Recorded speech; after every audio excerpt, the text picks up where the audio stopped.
entraîner avec moi dans l'évangile de Matthieu au chapitre 5. Nous allons plonger, faire une immersion à nouveau dans les béatitudes et nous arrivons aujourd'hui à la 5e béatitude qui dit « Heureux les miséricordieux car ils obtiendront miséricorde ».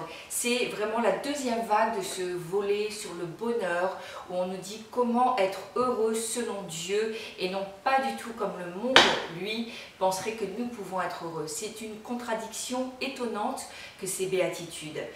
Cette 5e béatitude met vraiment le doigt sur l'égocentrisme par rapport à la miséricorde.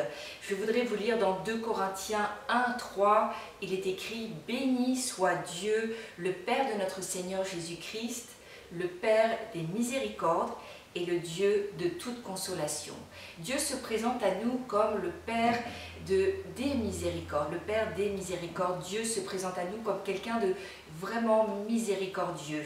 C'est, on peut dire, un des traits de caractère vraiment de Dieu.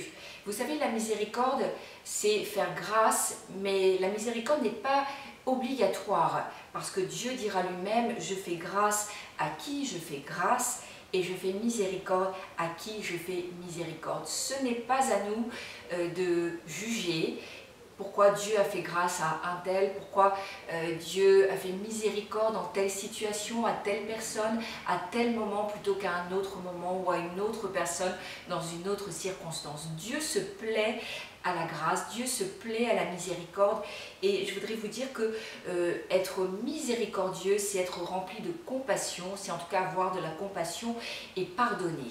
Le pardon est quelque chose de tellement important. Vous savez, quand nous ne pardonnons pas, nous sommes liés avec l'offenseur, nous sommes quelque part en prison avec la personne qui nous a blessés. Un jour, nous comparaîtrons devant le tribunal de Christ, nous qui avons accepté un jour le Seigneur comme notre Sauveur. Nous sommes sauvés, nous croyons que nous avons la vie éternelle et que le salut n'est pas remis en question. Mais un jour, nous comparaîtrons devant le tribunal de Christ et là, nous devrons rendre des comptes si nous n'avons pas pardonné. Nous devrons rendre des comptes sur notamment notre refus de pardonner. Et ça ne remet pas, bien sûr, en question notre salut, mais ça remettra en question nos récompenses et nous devons y réfléchir dès maintenant sur cette terre. Dieu nous fait miséricorde et quand il nous a fait miséricorde, quand nous sommes venus à lui, que nous l'avons accepté comme notre Sauveur et Seigneur, il s'attend à ce qu'aujourd'hui nous fassions miséricorde. Bien sûr, ce ne sera jamais des situations similaires, mais nous avons tendance à regarder à nous et être un peu égocentriques. Quand on nous a blessés, quand on nous a offensés, nous regardons vraiment aux offenses beaucoup plus qu'au Seigneur. Nous devons vraiment chercher la grâce de Dieu, la main de Dieu, l'esprit miséricordieux du Père des miséricordes et dire « Qui suis-je, Seigneur?